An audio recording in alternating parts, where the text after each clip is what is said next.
Hello, I'm Nicola from Daisy and Grace, and today I am going to teach you how to make my triangle jewellery.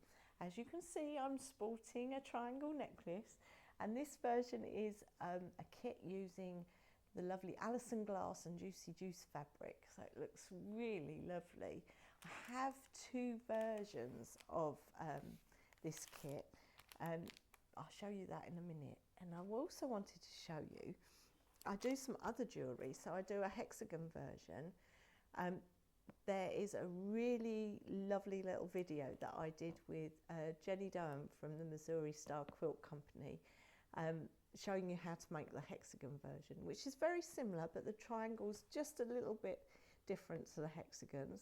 So there's a link on my website if you'd like to check that video out. But today I'm going to be doing the triangles. So let's crack on, and I'll show you the two different kits. So I have two different, oh, be good if I turn that the right way up. I have two different kits. This is the one I'm wearing, the Alison Glass Juicy Juice one, and this is the original rainbow version. You can see in the kit you get full written and photographic instructions. You get heavyweight interlining, some freezer paper, your backing fabrics, your main fabrics, some cord, a brooch back and earring post, and it's tucked under there is the Daisy and Grace triangle template. So you're getting that all in the kit. So in the kit you'll be able to make a necklace, a pair of earrings and a brooch. So that's the two versions of the kits. I'm going to pop that aside. Now I've opened up one of my kits, and you do get some heavyweight interlining, and it's fusible. So this side is the fusible side, which has got a shiny finish. You can't really see that, but there's a smoother side and a shiny side, and you get some freezer paper. So the first thing you need to do is, I've got to get my glasses on so I can see what I'm doing, is you're going to take your template and you're going to place it, we're going to start with the fusible interlining, placing that onto the interlining, and you'll see the template has holes in. So holding that firm, I'm just taking a pencil, I'm using a mechanical pencil, but you can use any pencil or even a pen if you want, and I'm popping a dot in each of those holes. Then moving the template away slightly, you use the straight edge to give you a straight edge, using those dots that you've made to make your line. And I've extended the line past there so that I can then pop the template back on, and then lining it up with the dots I've already done, I can place some more dots in. So you can see this, I'm not going to get a full triangle there, so there's no point me putting that dot, and that I've gone as far as I can on this end. So then I use the straight edge to then draw between those dots one way, like that. And then take the template, turn it the other way and draw the dots in that way. And hey presto, we have some triangles. We do the same on the freezer paper. I have prepared some earlier. But what I want to, a quick trick that I want to show you is, if you mark on the right side, well, the side that's not fusible, you'll know which side is the fusible side when you've cut them out, because it's very hard to see the difference. So I'm just taking a pen and drawing a squiggly line on that, and then I can take my scissors. It'll all become very obvious when we go to press it onto the fabric. So I'm cutting along the long line on one line there, and then I'm going to cut along the other line. So because you have this template in the kit, you can make as much jewellery as you want to, because you've got the template, so you can make more triangles as you go. Let's move the scrap away. And all you're doing is cutting on your lines to create these triangles. And can you see, when they've dropped onto the mat there, they're dropping the shiny side up, but you wouldn't know which is the shiny side and which isn't. But you can now see, with that pen mark, you can see exactly where it's meant to go. So I'm just going to bring over my ironing board. Oh, and I've got some that I made on freezer paper earlier. I've just squished. So I'm going to be making from the original kit, the original rainbow kit. And this is my backing fabric. So I'm going to place it wrong sides up, and I'm going to use the freezer paper triangles first. Now I'm going to position that triangle so I've got approximately 1/4 of an inch around that, and I'm going to give that a press to get that to stick. And then what you can do, as long as you've got about 1/4 of an inch between, you can place the other one next to it and give that a press, and that should be good to go. And then I'm taking the interlining triangles. I keep wanting to call them hexagons, but they're triangle. So again, I've got the right side of the fabric, got the wrong side of the fabric, pop that on there. Now you get squares for this, so it's easier to know to position that in the middle. Now with the interlining, it's thicker and the glue takes a lot longer to melt and melt into the fabric below. So I've done that. I'm just going to, oh, that's worked pretty well actually. That's pretty well stuck. I'm just give it a little press on the other side. So we have all our pieces ready to start sewing. So I'll just move my pressing mat out of the way. So I'm going to start with the triangles for the back of the jewellery. So I'm going to snip between the two like that. And what I'm going to do, I'm taking a needle and thread, and I use, for tacking, I just use really old thread. So this is an old spool of thread that I found, and it's no use for anything else other than tacking. But I want to show, I'm just going to snip those two little threads off there. With the triangles, I find it's easier if you fold the point in first before you tack. So I'm just folded that corner over so that it's, if I open it out, it's folded where the corner of the triangle is.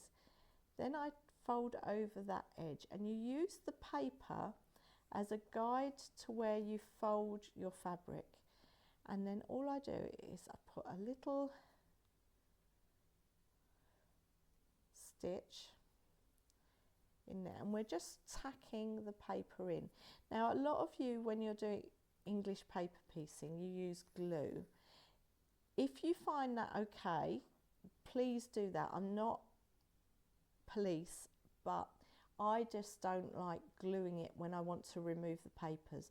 Because you can reuse these papers, it's nice that they're not all glued up, and sometimes they rip when you take them out as well. So I just prefer tacking, but I'm not quilt police, so you do whatever you feel more comfortable. But we will be removing the freezer paper out of the back of these. So I'm going around the triangle, and I've folded that corner in, and I've folded that piece of fabric over the paper, and I'll just pop some stitches in there. All these tacking stitches are coming out. Now for this corner, I've folded that over, and I'll pop a little stitch, and what I'm going to try and do is bring this closer to the camera so you can see this little corner. Oh, it's not going to happen. what I will try and do is put, well, you get a photograph in the instructions, so you will be okay. You will be fine. And then we just go all the way around this triangle, so you can see I'm just folding the corner in, folding that edge in, and then this edge, and we're on the home stretch of this one. So here we go.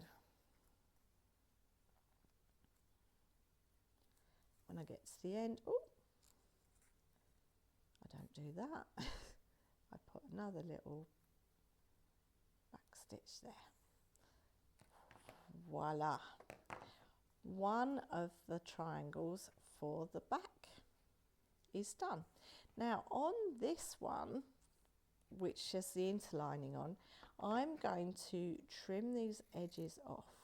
Now this one, because we're not taking this out, I don't mind gluing this one because I'm not going to reuse the interlining because it's staying in there. So I am actually going to use a glue pen. So what I do with this, I put a little bit of glue on the corners like that, because I just find by pulling in those corners first, it helps you get a crisper point of your triangle like that. So I've popped all the points in, and then I'm going to run the glue pen along the first edge. So it's exactly what we did with the tacking, except we're gluing it in place. So that's the first edge. And then, so you can see this is really easy to do because you're leaving it all in. Second edge, and again third edge. Oop, and it's stuck to my fingers. And we'll fold that over like that.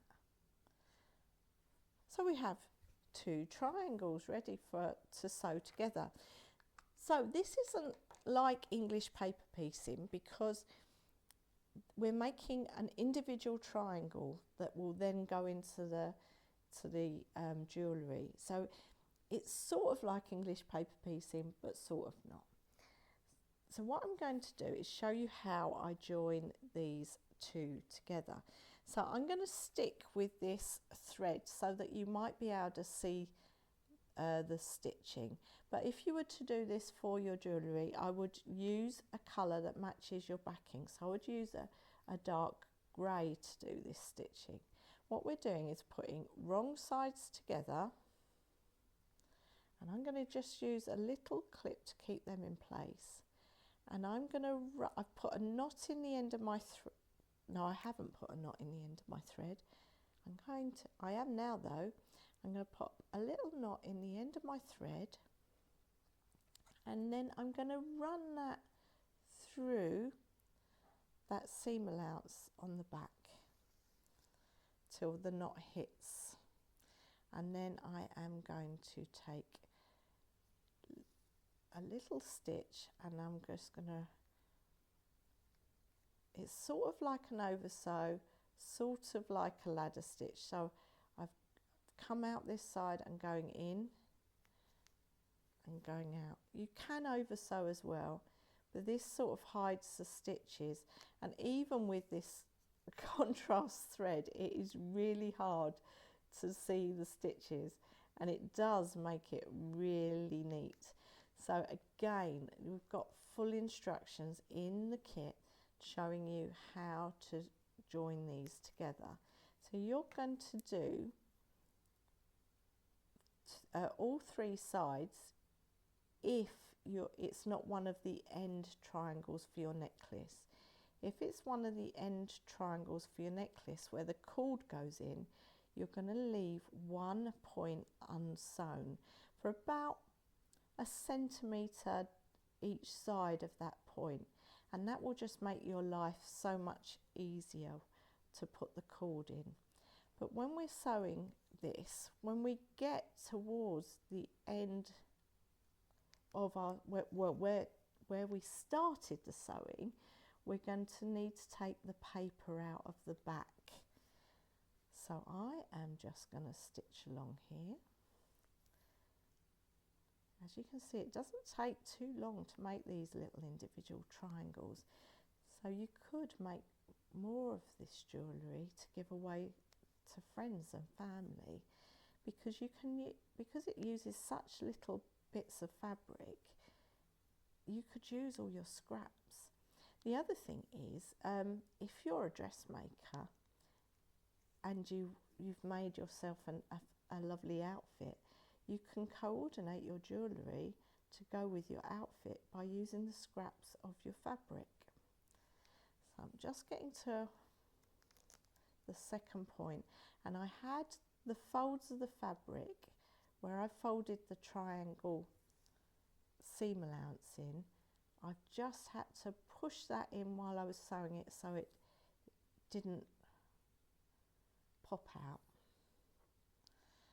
So I'm going to come along here a little way, and then I'm going to show you how I take my papers out. And you've seen that I haven't actually pressed these triangles either. You could press them before you sew them together as well. That again is personal preference, so whatever you feel happier doing. So I just come along here. I can't believe that you can't really see my stitches, and the whole point of me doing it in a funny thread was so you could see them, and it hasn't even worked. But that's really good. Means I don't have to redo it. I can use this in a necklace. So I'm going to pull that thread out, and I'm just going to unfold that triangle, and this comes away fairly easy. So I've just pulled that freezer paper out, and although this freezer paper is a bit rucked up, I can still reuse that triangle. And then what I do, I fold back all those folds. Now if you have pressed this, those folds will be even more prominent and it'd be easier to see, but even without pressing it, it's worked. So I'm going to carry on, and I'm going to leave this one so that I can show you how to put your cord in. So I'm just going to go up a little bit further, and I will just put a little knot in there. So when you want to put your cord into your necklace, I've got a little bit of cord here. What I do is I tie a knot in one end, and that's the end I'm going to slip into the necklace so that it's inside that triangle. And then I'm going to carry on stitching till I get to that corner.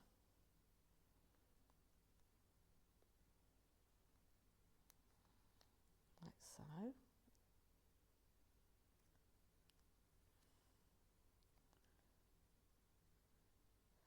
Well, not corner, the point. So I've got to that point. So what I want to do is to position that cord so it's coming out of that point there. So next stitch, I'm going to go through the triangles and through the cord. So I'm sewing right through the cord.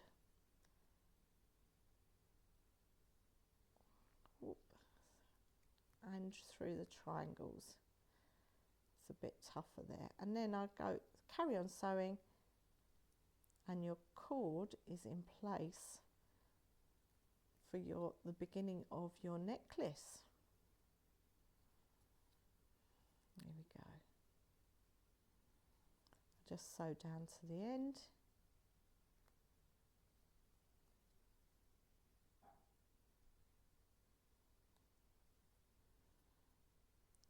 Just do a little back stitch, and then I'm going to run my thread through the middle of my triangle, bring my needle up and chop the end off. So this is the start of your necklace, and you've got your cord in there already. And when you finish your necklace, all you need to do is decide what length cord you want and put a little double knot in the end. Give that a good pull, and then you can trim that off. That's all you need to do for the end of your necklace. So now the next interesting part is, how do you join your triangles together to make them movable? So here I have another triangle that I've made, and on my necklace I join so they look like flying geese. So if I had some more here, look, they all go along like this, so they look like flying geese. So how do we join this to this and still make it movable? Now this is using a buttonhole stitch.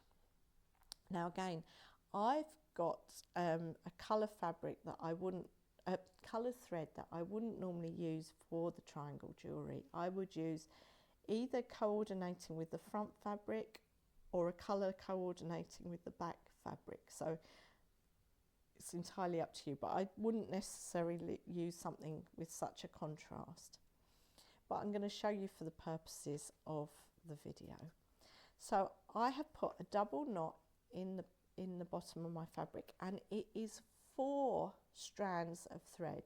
So I take a piece of thread that's double, and then I thread it onto my needle, and that gives me 4 strands of thread. Just makes it a bit more weighty and a bit better for security.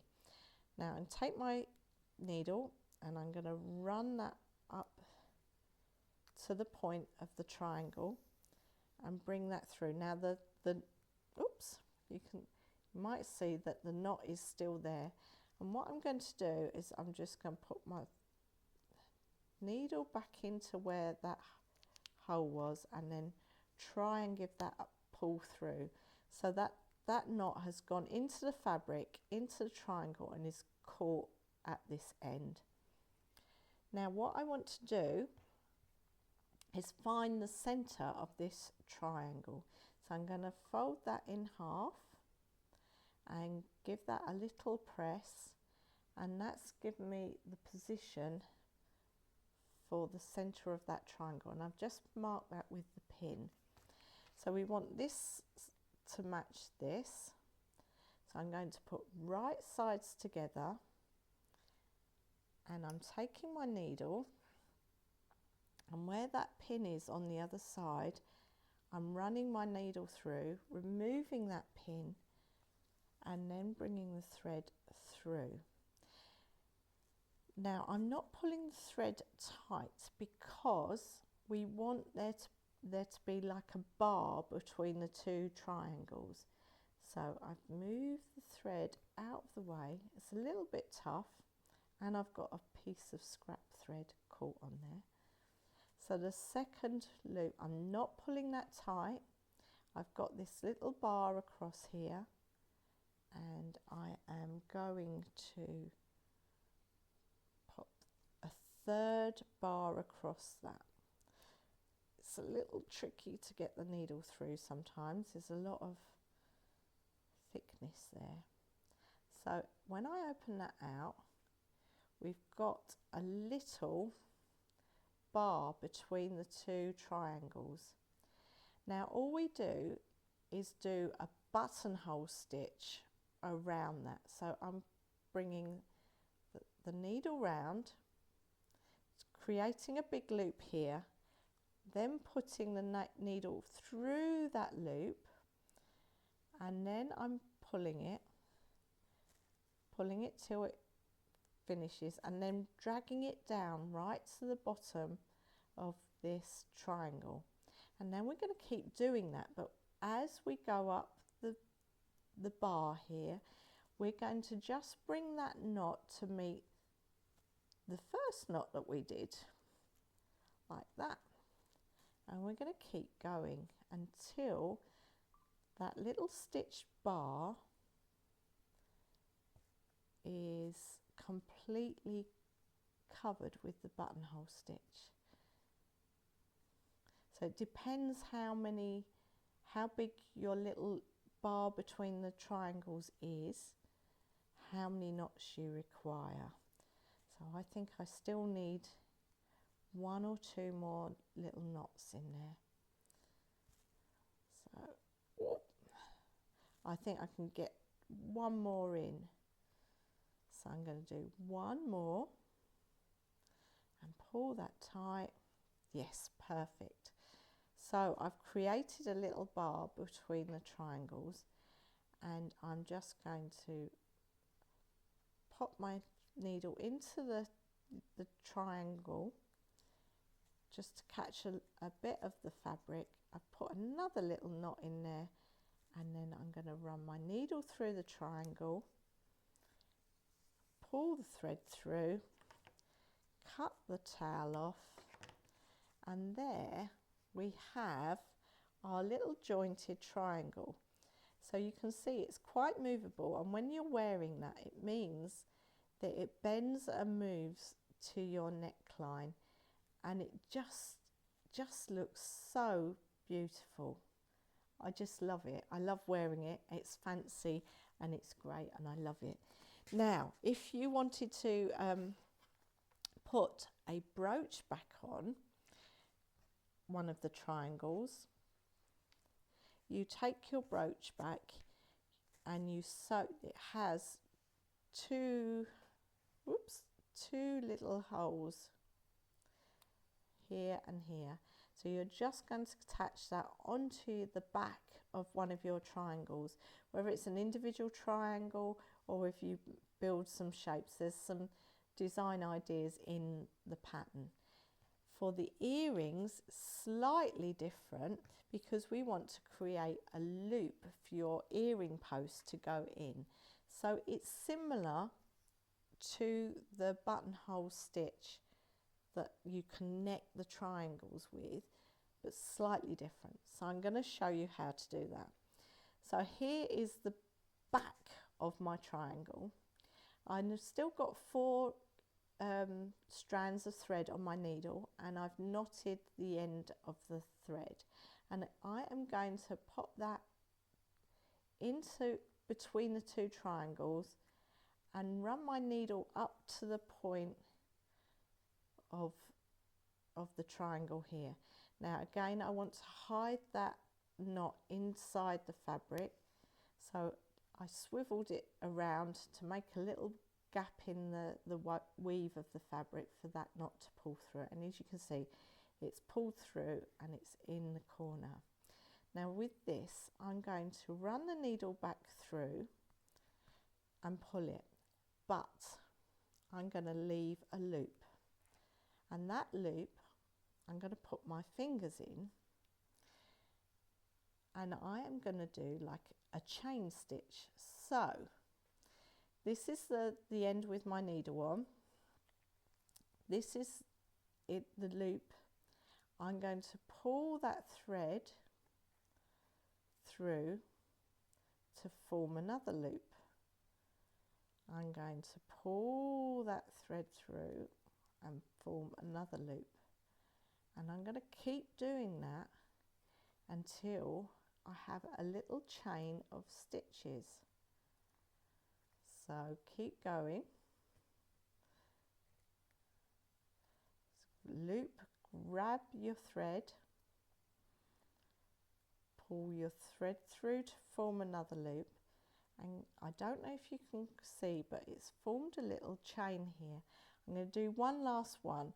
So needle, fingers in the loop, pull that thread through, and then oops, would happen on the last one. You pull that through there, and you've got a chain of little stitches here. You take your needle, you then pop your needle into the final loop when you've got it long enough, and that will secure the loop, little loop of stitches. Then I'm going to run that through the top of the triangle, and that has formed a little loop in the end that you can run your earring post through. So So I'm just going to knot that off. So I'm just going to pop a little knot into there, run that through the triangle. Oops, if I can. Yes, I can. Pull that through, cut that off. Then you've got a tiny little loop here to pop your earring post through. Now that is as easy can be, really. It's the corners are a little bit fiddly, but just fold those points in and then fold them again like I showed in the video. It's really lovely thing to do. It's small, it's fiddly, so if it's small is not your thing, maybe this isn't for you. Maybe get one of your other sewing friends to make you a lovely necklace. But it is really lovely to do. I really hope you've enjoyed this. I hope you check out all my other YouTube videos on my YouTube site, Daisy and Grace, and I'll see you next time. Take care.